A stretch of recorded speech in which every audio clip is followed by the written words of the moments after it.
Good evening. I'm Saul Davis, Executive Director of the Jewish Museum of Maryland, and it's my pleasure to welcome you to this evening's program presented as a partnership between the Jewish Museum of Maryland, Chizuk Amuno Congregation, and the Jews of Color Mishpacha Project. Today's program, titled Count Us In, is a continuation or extension of our series, Jews of Color, Jewish Institutions, and Jewish Community in the Age of Black Lives Matter. You can see recordings of the earlier presentations using the link that'll be provided in the chat. These recordings are a powerful record of an urgent conversation or series of conversations that the series put forward. They represent a new and emergent kind of archive, an archive of community conversations held in the teeth of a global pandemic and global uprisings for racial justice. Earlier today, I listened to a podcast that was released by the Jewish Women's Archive. The episode is about Zohra El-Fassia, a Moroccan Jewish singer who recorded hundreds of songs for international record labels and performed regularly for the king in Rabat in the first half of the 20th century. Zohra El-Fassia has been largely forgotten, or to put it more directly, erased from many of the dominant Jewish records of our communal past. At the beginning of the episode, there was a statement about how the Jewish Women's Archive is purposefully working to expand its encyclopedia of Jewish women, one that they describe as the most extensive digital record of the lives of Jewish women in the world, expanding it to include new perspectives on previously underrepresented people, including Jews of color, LGBTQ Jews, and Jews from the global South. The same work and the same emphasis must be done in Jewish museums for similar reasons of underrepresentation or misrepresentation, to try and build understanding and repair harm that has been caused. I want to encourage everyone to explore the programs in this series that preceded tonight's event.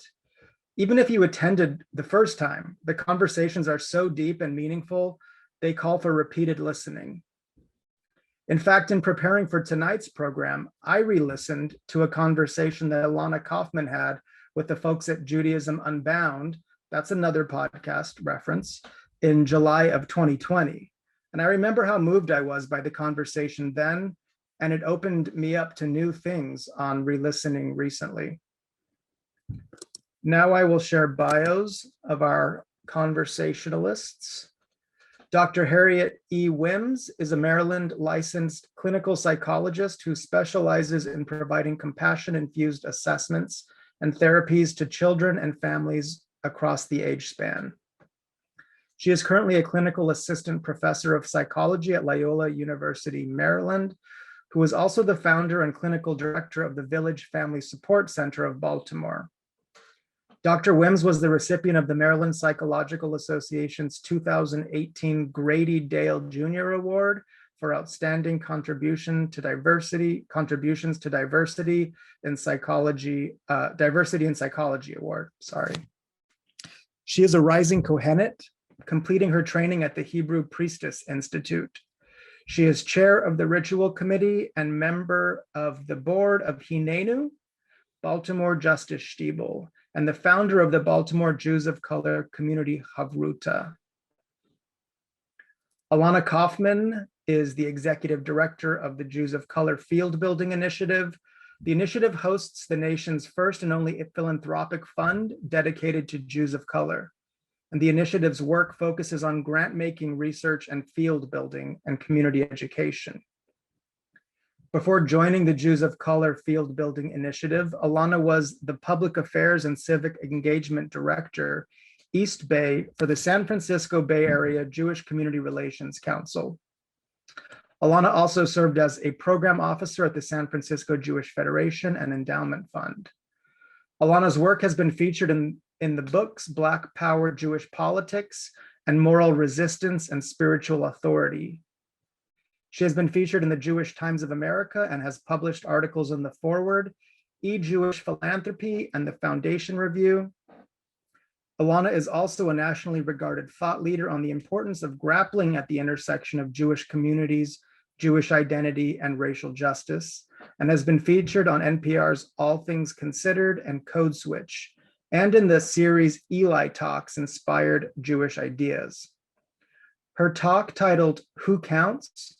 Race and the Jewish Future has received almost 28,000 views. Ilana is on the Forward's 2019 list of 50 inspiring American Jews and is a senior Schusterman Fellow who is passionate about all things at the intersection of Jewish community, racial justice, Jews of color, education, and philanthropy. Ilana received her BA in sociology from California State University, Humboldt, and her MA in educational pedagogy from Mills College. And with that, I will turn it over to Dr. Harriette Wimms and Ilana Kaufman. How excited and delighted I am to be in conversation with you, Ms. Kaufman. And I actually have goosebumps just listening to all the work that you've done. And I just want to thank you. Thank you on behalf of Jews of color and the entire Jewish community for the path that you have paved. Deeply grateful. Dr. Harriette, first of all, it's my privilege to be here. Thank you for the invitation. As we were preparing, I was marveling at the Mishpacha logo, the Jewish Mishpacha Project logo, and thinking to myself, like, oh, this is the first time I've been in like a JOC family space as curated by your vision. And so I just want to say I'm here for it, and I noticed it. Thank you. So I want to start by talking about the Count Me In study.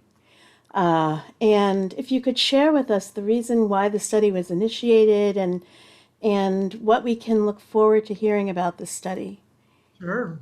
So first I want to say we're not sure it's going to be called Count Me In when we get there, because one thing I want to offer is the effort to collect 1,000 viable surveys. That effort was called Count Me In, and the study is going to give you all so much more. And so we have more than 1,000 respondents to our survey. That number of Jews of color relative to other national surveys, we have 3 times the respondents of any survey ever conducted in the United States around Jews of color. And because of all of the Jews of color who participated, I'll use the word stewarding the largest data set of self-identified Jews of color in the history of the United States. And so we have all of the surveys in the report that will come from that, plus another more than 40 interviews with community members and community engagers and leaders. And so the suite of all of that will comprise what we deliver in a report. There'll be a separate methodological appendix available to people who really want to get into the data, and we're excited about that. We will be launching our national premiere of the data in early August.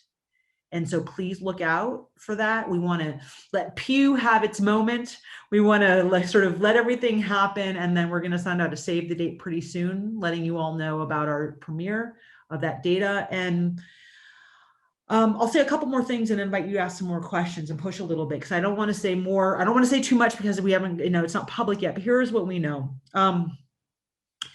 This study, different than any other study that's been done, in the communal space for Jews of color, was done by a predominantly JOC Jews of color research team, interviewing Jews of color for the work. We have an advisory group that's very diverse. It's multiracial, but every single person is an expert, and everybody is here for the centering of Jews of color in the conversation. And when we give you all back the data, what I want to say is this: it is both to inform the communal ecosystem. Maybe more importantly, it's to affirm the experiences of Jews of color in the United States. To say, yes, this is your rich, beautiful, robust, diverse Jewish life. This is what it looks like to be an engaged Jew of color. Here's your pathway as you express Jewish communal life, and how lucky are we? And wow. You've done this in spite of all the racist headwinds, like you're still here, which means that you are all about community engagement. You are all about the Jewish people. And when we look at the data, we know that all the young people coming forward in our Jewish community, that population is becoming more racially diverse. And so not only do we have a strong foundation created by people like you, Dr. Harriette, I can't see who's out there, but I imagine many of you who are out there, but we're doing this for our next generation, and they're right here behind us. And so how lucky are we? That's amazing. I mean, it's about roots and wings, right? And it sounds like the study that's currently called Count Me In, that will be formally called Count Me In, I guess, is really providing that. Can you tell us, and I'm so excited to hear what the fruits of the study deliver. Can you tell us a little bit more about why this differs from past Jewish demographic studies? Sure, I love this question. First, if you look at Jewish communal studies, I would say up until the last 3 years, and I don't want to credit the initiative for disrupting the communal study process, but we've tried to helpfully disrupt the communal study process. And what we know is, in looking at past studies, what has been asked of the community, number one, questions about engagement, questions around orientation to Jewish life, have been limited by the framing of the questions. And those frames have assumed who's out there on the other side receiving these surveys. And so these surveys have sort of assumed that the audience was not going to be that racially diverse, and therefore they didn't even ask questions inviting racially diverse participants to respond back and say, hey, I'm here. And not only am I Ashkenazi, or not only am I Sephardic, but I'm also this person of color, or I express my life in this way as a racially diverse person. And there was no space for that. And so what we can see from the data is that we missed hundreds and hundreds of thousands of Jews in this community. We posit about at least 1 million. And what we know from missing that many Jews in our studies is that we have to start asking these questions more and better, because we can't create communal programming. We can't create communal opportunities. We certainly can't create communal interventions when terrible things are happening, and we need our community to band together if we don't know who's out there. The other thing I want to say is, what we're going to be rolling out in August is not a demographic study. So in some ways, we're really happy about that. To do a true census of the Jewish community is an extensive, we'd be knocking on doors. Just like you see census counters now, we would be knocking on doors. And so we want to trust and be in partnership with all the community entities who do demographic studies. We want to help make those studies better. Right? We want to build out the capacity for our community so that our community will always do better at counting not only who do we see, but the people who our narrow minds can't even imagine, right? Like, we are narrow in our view. We are biased in our basic architecture. The same biases that while we were wandering in Bamidbar made sure we didn't eat poisonous things, they get in our way now of being open sometimes to people. And that gets in the way of seeing people and therefore counting people. And so we want to make sure that all of our colleagues out there who are the demographers have the tools and also the inspiration to expand who they're counting and how they're counting, while we are here to help you now, because we've helped commission that study about demographic numbers. Now we're here to sort of say, okay, now that we have not only a general idea of how many Jews of color there are, but we have better tools to do better counting moving forward. And we can get into a whole conversation about the value of counting if you want another time. But now that we have those tools, let's make new tools about how to ask better questions about the experiences of Jewish people of color. And let's not set up the questions to assume there's a conflict. Let's not set up the questions to assume Jews of color are anti-Zionist. Let's not set up the questions and the conversation to assume Jews of color are somehow also more anti-Semitic internally than other Jewish people. Let's set up the conversation to really sort of use inquiry and curiosity and consciousness about racism to inform our work and to be our guide. And so that's some of what we're doing in that study and some of what you'll see. So I was excited before, but now I'm even more excited, and August seems such a long way away. And I love this idea that you weren't necessarily, knocking on doors, and that the data that you've gleaned in large part are qualitative in nature. Yes. Which is really exciting. Yes. Years ago, I worked in a lab. It was a qualitative lab called Making Words Count. And that's what I'm hearing from you. Might you be able to just tell us a little bit about the early qualitative findings? Sure. So the early qualitative findings, and I love that we're, like, to be able to take the time and space to really inquire and be curious about people's experiences is resource consuming, right? It's taken a whole year to do all of this, but then you learn so much more and people get to be their full selves in these conversations. And so what do we know? We know that in the United States, the increasing number of Jews of color are multiracial. And and I'm also going to always problematize everything we say because we have to be able to grapple with the complexity of it. And so in a context, both in the United States, we see this in terms of national demographics, and we see this in the Jewish community. If the context is that we're becoming increasingly multiracial, not meaning that each individual Jewish person of color more and more is multiracial themselves, more than one race.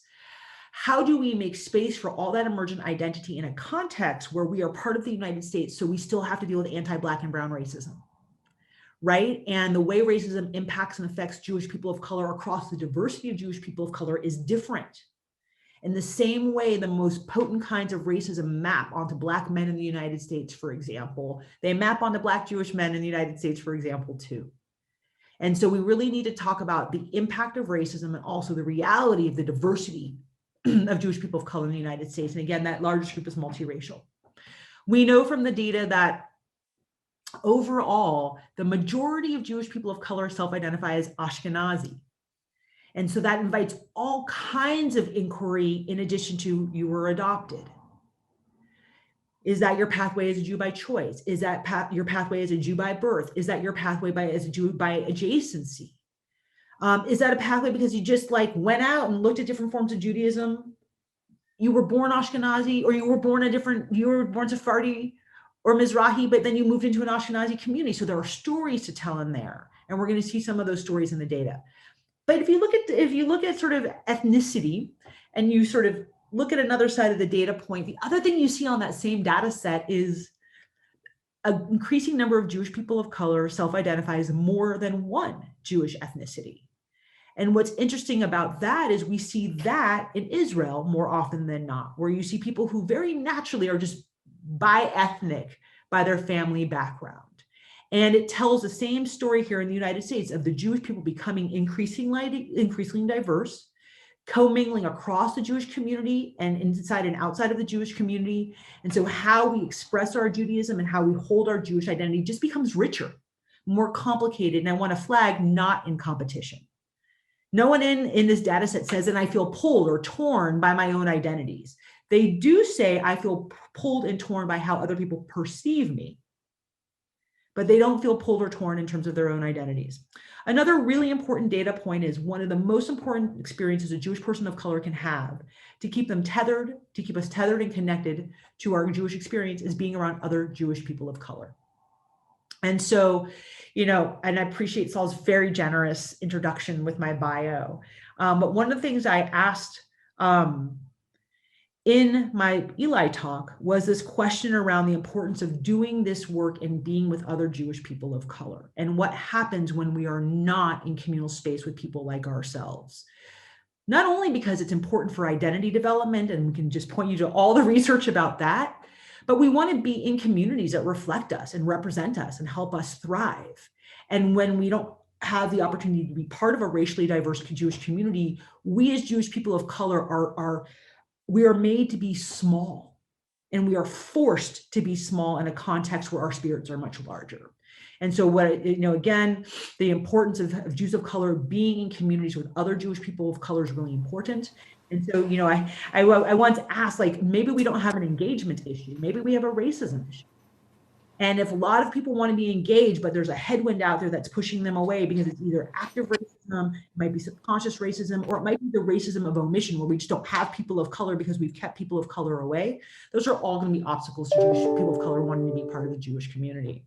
The last piece I'll bring up is this piece around experiencing racism. And I won't offer a specific percentage number, but the majority of Jewish people of color have experienced real racism inside of the Jewish community. And I want that to both be a newsflash, and we'll give you the data again in August. I want that to be both a newsflash, but also I want you to put it into a context, which is this.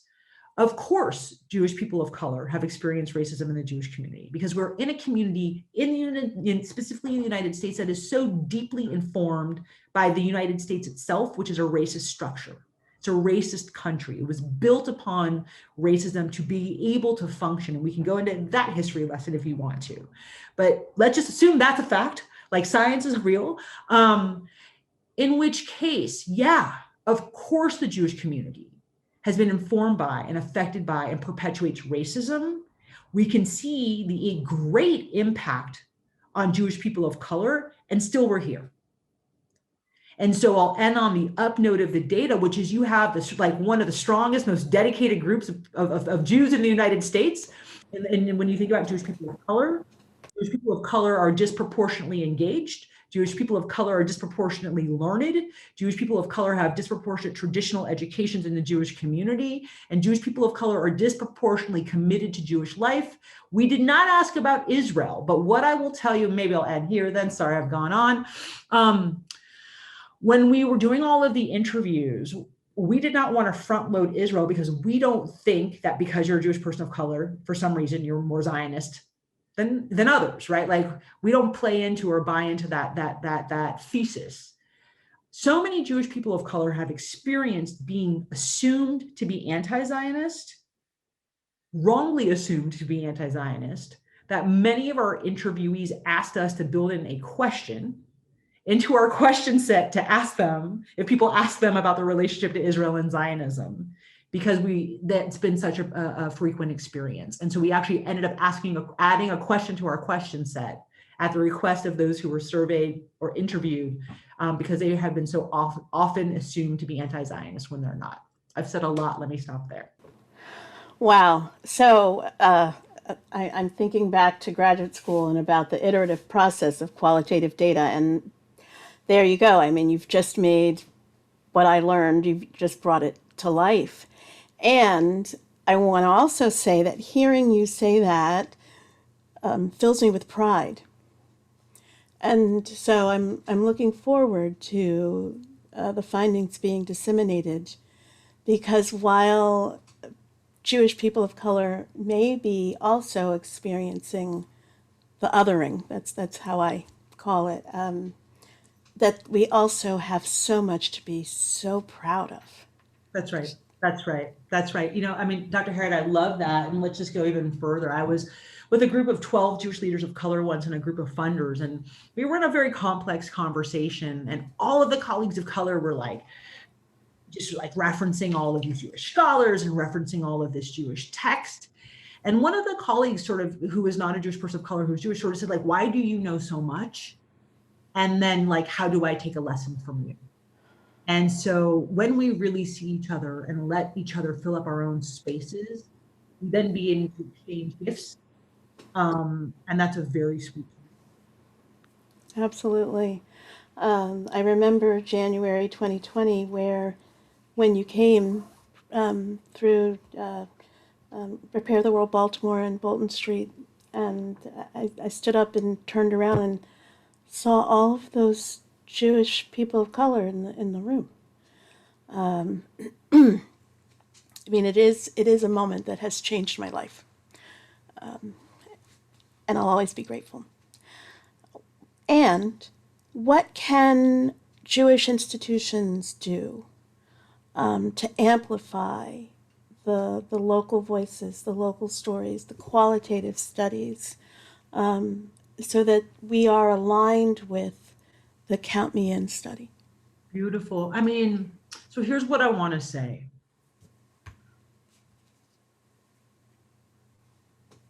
A national effort like the Jews of Color Initiative is here in service, and I think that people feel that and see that, to community colleagues out there and effort. And so, you know, we do this. It's a labor of love and passion and importance, because we get to do this from a national vantage point. And so, to your question, our role is limited in some way, and that's really good. It's really good. And so what that means is, to the organizational leaders out there, it means we at the initiative rely on people like Dr. Harriette. And we rely on Rabbi Jesse, and we rely on the colleagues in Repair the World and Bolton Street Synagogue and at the Associated to be able to then deliver things locally. And so you all, sort of the leaders in the statewide and the regional wide and the citywide spaces, you all are our bridges between our work and your leaders in your local communities who are doing the work and carrying the work and really lifting and holding all of it. Our role is actually quite limited. And in our prep conversation for this time right now, I said to Dr. Harriette, we came in January, we came in on the shoulders of you. And we came in on the shoulders of everybody in that dinner at Bolton Street Synagogue who have been holding that space for so long so we could get there. You did that so we could arrive to do our piece so that we can leave you out there to be strong and hold your community. And that means organizational leaders, regional leaders. We need you to reach hard for your JOC leaders in your community. We need you to reach with curiosity. We also need you to reach with respect and resources, because this work is exhausting. It requires tremendous expertise, as you can see from Dr. Harriette, and it requires all of us to do this in a way that's sustainable, because we need to be here another 5,000 years and more, God willing. And so I want to invite the sort of intermediary leaders, if you will, to reach for all the national data and reach for all the national colleagues who are leading and who are creating information and tools for you. I want to invite you all to set aside resources. That's time, that's money, and that's people, space in people's jobs to do this work, this community engagement, this community organizing, this community lifting and loving is all part of our jobs. It's formal work and we need to be able to do it. And then finally, scan the scene. I hear so many people say, but I just don't know where any Jews of color are. I just don't know. And the reality is, it's one of those situations where we don't know because we're not looking with clear vision. And when we have clear eyes, suddenly we're looking at somebody and they say something or they do something, or like they're like take a pass on the bacon on their Cobb salad at lunch. And you're like, you don't eat pork? And they're, why would I eat pork? I keep kosher. And then there's a conversation to have, right? You don't say, how did you become Jewish? You say, why don't you eat pork? And so it's about steps. And I will end with, trust your JOC leaders on the ground. Trust your JOC leaders on the ground. You all are the experts. We get to bring expertise. But then without the partnership of the experts, your town, your city, your Baltimore will not be able to reach its vision. And so trust these leaders, trust the projects, and then get out of the way and let the work unfold. That's beautiful. I do think that Baltimore heeded your call, and in many, many ways. And I have been in conversation with and heard conversations happening where a number of Jewish institutions are really dedicated now to what I've heard called JEDI work, justice, equity, diversity, inclusion. And if I can speak boldly, it's awfully lonely to be the only one. Or it's awfully lonely to be in an organization that hasn't yet assessed their readiness for that JEDI work. How can organizations assess their readiness to do the work that they know is important to do? Right. This is a beautiful question. I mean, first I want to say that I talk to so many colleagues and community leaders out there, and they're asking themselves, when are they ready to actually assess the work or begin the work or to do the work? And I'm a little bit like, you were ready when your organization was born in this country because this country is multiracial, right? And I am unclear about the value proposition of not wanting to have skills of cultural facility, of multicultural literacy, of cultural competency, of being able to recognize different cultural styles, of not offending people, of opening doors through cultural openness. I'm just unclear why we don't do any of that in general. And I mean that in the most loving way. Like, any all-white Jewish organization in this country should right now say to themselves, Jews are 2.2% of the US population. By 2042, this country is going to be half people of color. And even if we're an all-white space, for whatever reasons, number one, that's an anomaly, and it needs to be called out and recognized as so. And you should wonder, like, why are we in an all-white space? And then number two, as folks in an all-white space, you should invite the opportunity to learn and to grow around racial justice and equity. And so, like, before you even sort of think about diversity, this is should be something we're doing already. And then I think it's really, really important around readiness to say, it's almost like I won't say it's like parenthood. I have a 15-year-old. Let me not do that one. Let me say this. We will never be ready until the leader says the time is now. And that's how organizations work. That's how hierarchy works. And that's how power works. And a powerful, respectful, a leader who has integrity and grace and consciousness will be able to say, the time is right now, like right now, and I need help. I'm not sure what we're doing, but we're all going to do this together, and we're going to pop out the other side. And I'm here for this. And so without that, it'll always be the grass tops managing up. And when we manage up, we know there are limitations to that. And at the end of the day, when the hard decision comes, when the racist thing happens, and it does, and it will, because this is the United States, just like full stop with all the love. When that thing happens and you don't have the top holding this container for your community, it will create chaos in the middle. It will create a lack of clarity. It'll create a lack of a stop on what's tolerated and what's not. At the end of the day, as leaders, we model for our community and our teams. And so if the leadership isn't ready to take that bold step, I'd say that's probably the biggest pink flag or red flag around readiness, because unless your leaders are ready, your teams can't be successful. If your leaders are ready, then everybody inside can be in that process, even if it's clunky, even if it's complicated, even if sometimes we bump into each other. But once we're in it together with the leadership support, that's where the magic happens. Right. And that's healthier, because then we have leadership that's fallible. That's right. And then we have systems that are able to step in when someone else falls down.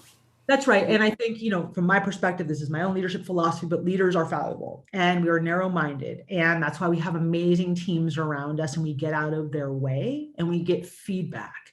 But leaders are human. And when we can say, my mind is narrow, or when we can say, my heart is hard to that conversation, or when we can say, I don't know enough, it lets somebody else lead. You just grew a leadership moment for somebody else. And that's what leadership is all about. Mm-hmm. Yeah. I also think that's about parenthood. I have a 16-year-old, so I'm with you.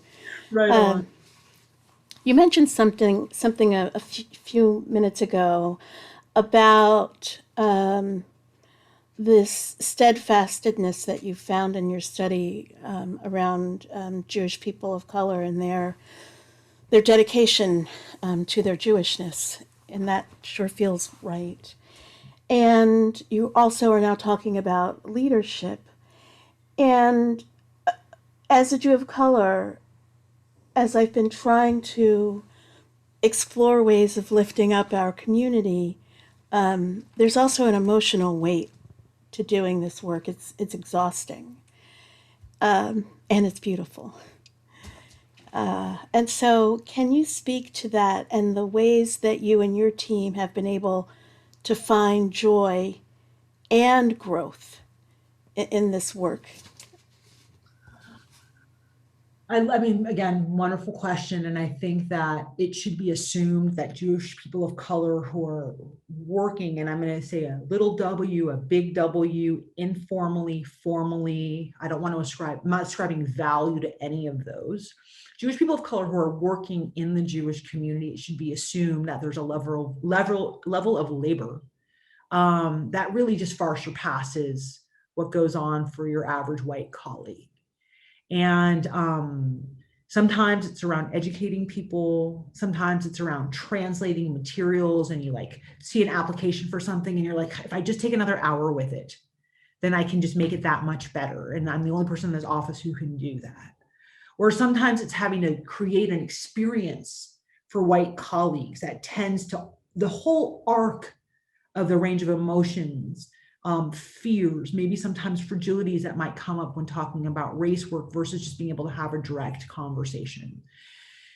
Sometimes it gets expressed as little bits of microaggression, and this is not about racism. I want to talk about the labor, but part of the labor that we carry as Jews of color is experiencing people who don't understand us, and therefore we will receive them as they are and translate so that we can meet them where they are, but they're never going to try to translate to meet us where we are.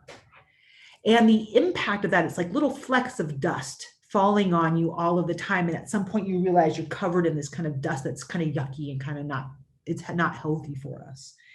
And so we also want to correct for that, for the debris that falls on people of color in our space. Because it weighs us down, right? And it gets into our systems. And so just some things that I've learned from our team and trying to be a good leader for them over the last 3 years. I mean, I'd say the first thing is to really realize wherever you are in the leadership hierarchy, where in that little hole, you have all that power. And so there's never a need to flex for power, or there's never a need to test somebody around power. Like the opportunity is to lift somebody and empower them and engage their ideas. Because at the end of the day, like wherever you are in your hierarchy, wherever your decision-making authority is, it's there. And so we have to be really tender with that. We have to be intensely tender with our authority and our power. I've learned that we have to be very attentive to the diversity of age in our communities and in our organizations. I'm just going to say this to this group. I'm 49 years old, and I am, as my daughter would say, an old person. I feel like an old person at work with all the young people. And I was raised up in leadership in some very traditional ways. And I've had to unlearn some of those traditional leadership styles and learn to be much more flexible, much more adaptive, much more comfortable with discomfort around me being pushed with my ideas. Because they're just not that good sometimes. And I have learned that I learn so much more when I get out of their way. I've made gaffes, I've made mistakes because I've inserted myself in situations that I did not need to be. So the other thing is we need to trust people, like really just trust people. And even if that trust gets expressed in ways that you didn't anticipate, you got to be open to just trusting people and letting them be who they are. I want to say a couple things around just like leading a very diverse team. Real life happens to us as diverse people. Real life happens to you all out there as diverse people, as women, as non-gender conforming men, like wherever your identity is, stuff happens. And it is unacceptable in an environment that is dedicated to racial justice and equity to not make space for things that happen to our team related to racial justice and equity. And so when Black men are murdered, our team is in a particular kind of pain, and a different kind of pain depending on who they are. We need to make space for that. When the 6 Asian women were murdered in Atlanta, I have 2 Asian women on our staff who wrote a beautiful piece in Galim, our newsletter, about what it's like to be Asian American and women working in the Jewish community. And our same staff deal with some of the same misogynistic, racist, gross things that Asian women that they've talked about in reporting that incident. And so like, we can't work in integrity if our team can't live in integrity. And sometimes that's messy, to be honest with you, Dr. Harriette. And sometimes it takes up more time, Dr. Harriette. And sometimes it pushes me, but it's always better. And we always grow. And then the last thing I want to say, particularly to organizational leaders out there, is Post-pandemic, it's a different world. And I am thinking deeply and listening very closely to our team around what it looks like to be super high functioning and excellent in a context where your heart has to be whole, your body has to be whole, your spirit has to be whole, your family has to be whole. And I'm trying to figure out, like, do I have to put that in the budget, right? Like, do I have to carve time out in the weekly schedule? Does it change our focus of staff meetings? Does it disrupt everything? And if it does, that's okay. If it disrupts everything, it's okay. I do a lot of therapy with young people.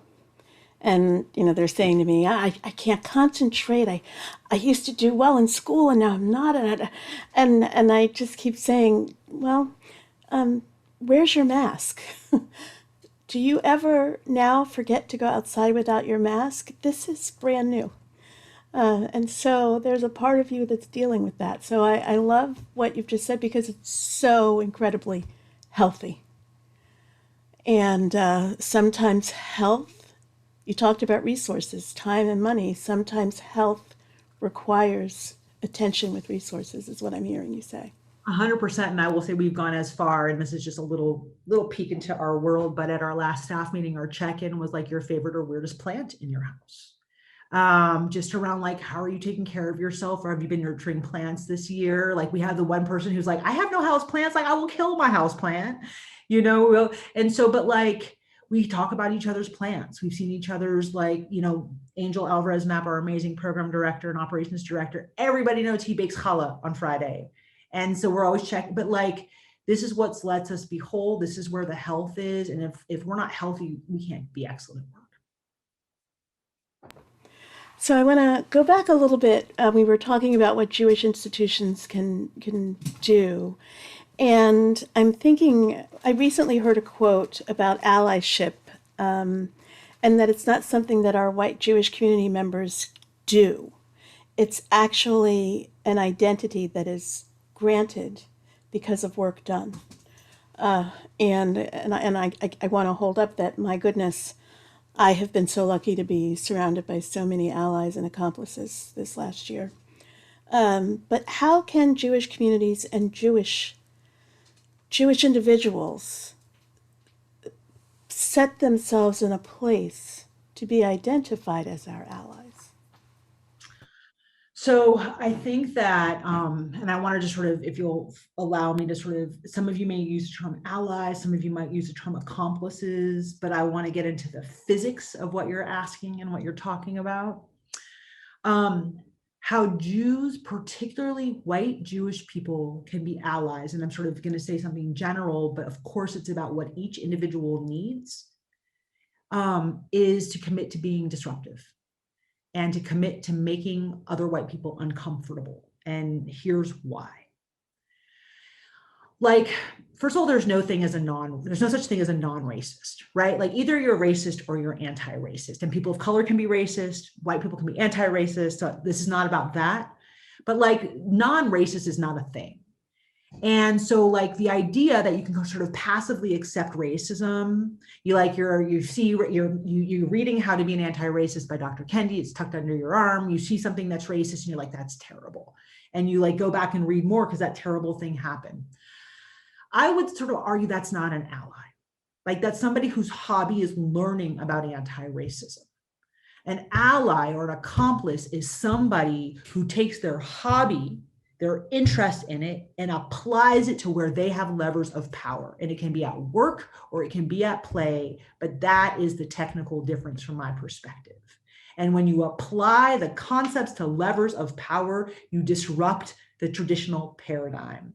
And the traditional paradigm is racist and it is informed by white supremacy, and we should all want to disrupt it. And we need to do that, but it makes people in power who are comfortable uncomfortable.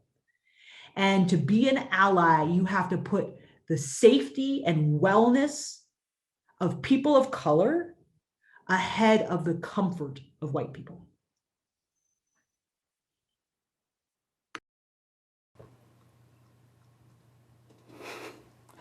I apologize. That's really powerful. I went to a training by Dr. Kenneth Hardy, a couple of months back. And at the end, he said, this is what I want to try to get people to understand, that white people grow up being, learning how to be people, and that people of color grow up learning how to be people of color. That's right. That's right. How to be able, how to thrive, how to talk about, in spite of it, how we will succeed and survive. And we So, yeah. So, gosh, thank you. I want to just take us in another direction yet again. JOCI has made tremendous differences in the lives and communities of so many people of color and has lifted up so many leaders.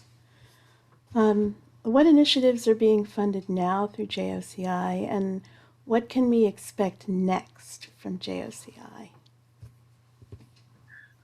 Oh, colleagues out there, if you haven't gone to our website, if you're that type of person, go to our grants page. And I think the last 2 or 3 years of grants we've made are listed there. So we're so honored and privileged to be able to do this work. And so every grant that we make that lifts up a leader or a project or an effort is just, I was saying to somebody earlier today, when I started this job, I think there were 6 JOC-led and focused organizations in the country. And our current spreadsheet has, I think, 60 or 70 JOC-led organizations, Facebook pages, groups, influencers, kind of the whole thing. And it's exciting to be part of growing leadership. It's just one of the most exciting things. We're so excited about the JOC Shabbaton, and I'm not doing a plug for you all. I'm sure you all are already signed up. But what does it mean to be able to bring community together, to daven in unencumbered and build community in unencumbered ways, right? And to me, that's what we try to do, is to take the burden off and the headwinds off and the barbs out, so we can just come and be our full selves as a multiracial, beautiful Jewish community. I'm so excited about that, but I'm also so excited about all the leaders who are part of that, and all the community members who have signed up, and the fact that there's identity being created, and there's imagery, and there's things that speak to who we are in different authentic expressions. And so there's that. If you all didn't catch Lunar Lunar's short film series, if you have time for just one, watch the inaugural film that was at the intersection of Shabbat and Lunar New Year. And it was just wonderful. And the work that they're doing is just really fantastic. So I would raise them up. I would raise up the work that Nate Looney and his leadership doing over at Avodah. I would raise up our sister Stacey Aviva Flint, who is an executive director in a Colorado synagogue, who's doing leadership work that's really out of sight. Maybe I'll end with Rabbi Sandra Lawson, and the work that she's doing for the Reconstructionist movement as their first director of diversity, who came out of Elon University's Hillel, and she has her own Jewish community that she leads called JOC Mishpacha, if I have it right. Correct me if I'm wrong, Dr. Harriette. I think it's yes, thank you, Kol Hapanim. Thank you, Kashira. Thank you. So anyway, I want to raise up Rabbi Sandra Lawson and her community. And what you can see in most of the work that I just talked about is leadership, right? We've done a huge investment in leadership, and then we can get out of the way. And so those are just a few, but the more leaders we can support, the more opportunities there are for this community to have places where people connect, and then those connections to connect to each other. And that's beautiful work.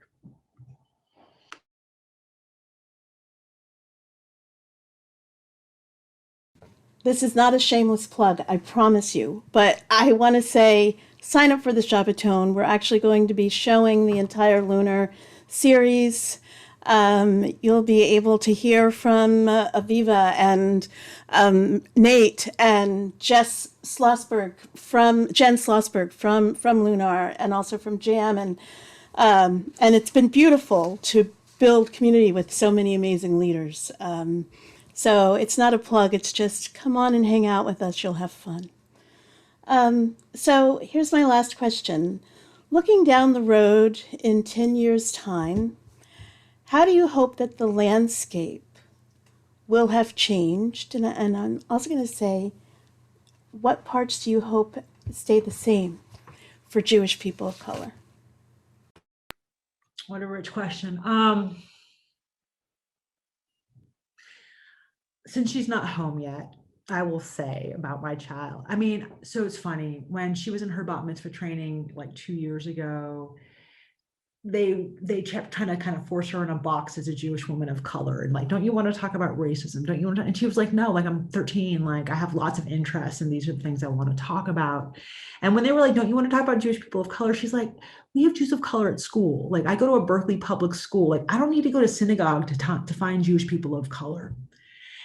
And I thought that was very deep, because we are at a place in our community where, and forgive me, like pulpit rabbis, I am not saying synagogues are obsolete, but I do think synagogues have major problems in terms of transforming into places that really understand what we need to do to be multiracial and thrive in these communities. And what I hope for is, if any one of you, if I am lucky enough to be in an environment where there are a lot of Jews of color, where it feels like it's just the air we breathe, I want every Jewish person of color to have Jewish people of color in the air they breathe, everywhere we go. And for so many of us who don't live on the coasts, for example, or in big urban areas, that is the synagogue, that is the day school, that is the JCC, that is the urban Jewish farm. That is the associateds and the federations. Like, you are who we rely on to be the nexus points for our Jewish community in a context where we don't have the diversity everywhere. And so I want to see the same kind of porousness and the same fluidity that our young Jews of color feel in the general world. I want them to feel that inside our communal world. And the same access they have to themselves and role models for themselves, I want them to have that in the Jewish world. Thank God we have Rabbi Sandra. Thank God we have Rabbi Jackie. Thank God we have Rabbi Angela. Thank God we have Rabbi Isaiah. Thank God we have Rabbi Shays. But we need to make sure we have rabbis of color, cantors of color, day school directors of color, JCCEDs of color, all across the United States, so it doesn't become, so that the unicorn isn't the rare urban area filled with Jews of color, but we start to create what was an anomaly, or a unicorn becomes who we are as the fabric of the United States. And so that's my wish for us in 10 years. And I mean, what do I want to hang on to is wrapped in there. I want to hang into the 5,000 years plus of history, because that's the constant. The passion to be part of a Jewish community, that's clearly not something that we're willing to give up. I'm willing to give up. Our commitment to Lador Vador, here we are talking about our teenagers when they would be so mad that we're talking about them. So clearly we care. And the last thing I want to say is, I want there always to be an enduring commitment to Torah and text. I'll end by saying, when Rabbi Shmuley in the Southwest invited me to come to his community to talk, in his modern Orthodox community, to talk about a parsha, he said, Ilana, what week do you want to come? And I said, assign me any week. And he's like, but don't you want to talk about racial justice? And I'm like, there's always something to talk about in the Torah. There's always something to talk about in the Torah. There's guidance in there. There's wisdom in there. There are answers to questions in there. And so I'll end by saying, like, I'll never be willing to give up text and Torah, and this community should never be willing to give up text and Torah. I can't thank you enough. And what a beautiful way for us to move into Shavuot. So I'm going to hand it over to Andy, to Dr. Andy Miller, who's going to ask some of the questions that have come up. Thanks so much to both of you. And I can't imagine a better note on which to conclude this part of the conversation. And I'm going to start with the first question, which comes from Rabbi Jesse Dressen. I've heard some Jews of color say that the term reinforces the otherness. Why can't I just be a Jew? White Jews aren't called Jewish people of whiteness. Can you talk about the opportunity and limitations of the terms Jew of color and how you relate to it? Sure. Harriette, do you want to take a bite at this? I'll just say that it lets me show up in all of my diversities. Because if you let me, I'm going to tell you that I'm fat, and I'm queer, and I'm a Kohenet, and disabled, and so and here I am. So so that's why it's important to me. Right on, right on. Thank you. And I think I would just add that, I mean, I welcome the day that we don't need to sort of differentiate between Jews who we assume are white and therefore Jews of color. In the United States literally invented the term whiteness, and whiteness that therefore created an other. And our Jewish community, unfortunately, has adopted some of those structures and some of those institutions, and we see it everywhere. And so before you want to push back, like, close your eyes, right? And just imagine the walls at your federations, the room where all the board presidents' pictures are, right? Okay. And so as long as we keep assuming and then projecting our Jewish community as white, anyone who is not that is other. And that's not a good thing until we claim it for ourselves and then define it and then use that to empower our own movement. When we are truly anti-racist and multiracial, and there is no need because there is no standard of whiteness, then there will be no need to be othered and therefore have to separate out as Jews of color. But as long as we maintain that standard of whiteness and it informs and predicates everything we do, if you're not white, you have to be something else, and I will be something else for sure. I am many other things, including a Jewish person of color. Thank you both for that. So I'm going to go on to our next question from Heidi Schloss. As a member of Hinenu with Harriette, which is committed to social justice, what can I, as a white person, do to support these goals? I mean, I would be remiss to speak for Dr. Harriette. And so, like, let me just pause and then I will veggie back on what she says. What I can say is that do what you do already, which is at Hinenu we love, and we stand in love.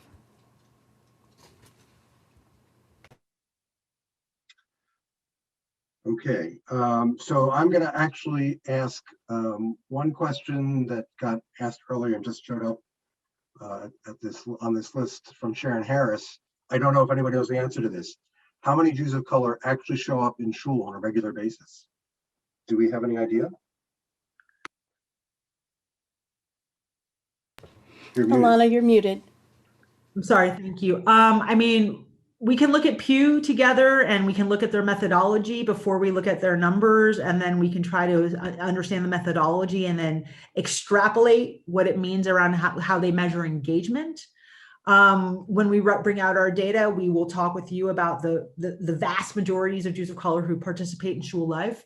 I want to just gently push back on the question and say, when you don't see people of color in synagogue, in a country where 12 to 15% of Jews are people of color, the only question we should be asking is, where are my family and what is keeping us away? And how do we fix that? And so we need to assume that Jews of color are missing if they're not there, if we are not there. And we need to wonder what the headwind is, not like why are we not there, but what is keeping Jews of color away? And then we need to remedy that. And so if you go to a morning minyan and there's not at least one Jewish person of color in there, you should wonder where your family is to join you in your minyan. Right now, I'm just going to offer some closing remarks. I'm Andy Miller. I'm chair of the Social Justice Advocacy Committee at Chizuk Amuno. And I want to thank the partners who planned tonight's event, the Jews of Color Mishpacha Project, Chizuk Amuno, and the Jewish Museum of Maryland. And you can find links to all three in the chat.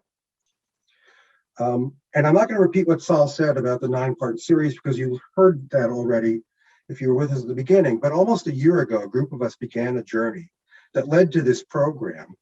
And you've already seen the links to all those recordings in those sessions. The last session in the series was a conversation with Lindsay Newman, and it was titled Making Commitments, The Path Forward. It was really the visit to Baltimore, as Harry indicated earlier, in January 2020 by Ilana Kaufman that set a number of things in motion that led us up to this point. And when we learned there was an opportunity to bring her back to Baltimore, albeit virtually, during the week leading up to the National Jews of Color Shabbaton, we were all excited at the chance to co-sponsor the conversation you heard tonight. Among many others who've played key roles in tonight's event and the 9-part series that preceded it, I do want to just take a moment to thank Abe Kronsberg and Robin Kaplan. Abe's a member of Chizuk Amuno and of the Jewish Museum of Maryland board. And the plan for the 9-part series that preceded tonight's program was his idea. He helped arrange for us to host Ilana Kaufman here this evening, and he and Robin were our major funders. Without them, we would not have had this opportunity. So I just want to close by saying clearly there's a lot of work yet to be done in our Jewish communities to ensure that no Jew of color who enters a Jewish space is treated as other or less than, or questioned about their right to be in that space, what their background is, or why they are there. They are there because they are Jews and they have a right to be there. We know that Jews of color, as you've heard already, and as even the Brandeis Population Survey is now bearing out the numbers that Jews of Color Initiative started talking about a few years ago. We need to embrace that future. Jews of color are important to the future of the Jewish community. We need to embrace that future with open arms and with open hearts. And with all we've heard tonight, I want to thank Ilana Kaufman and my dear friend, Dr. Harriette Wimms, for tonight and for all of your amazing work. To say that we're looking forward to the National Jews of Color Shabbaton coming up this weekend, and to commit on behalf of those who are working as allies in this cause, that this is not the end of a conversation, but the beginning of a process of transformation. So I want to thank everyone for joining us and wish you all good night. Thank you. Thank you all so much. Thank you. Thank you, Ilana. Thank you. Dr. Harriette. Thank you all so much.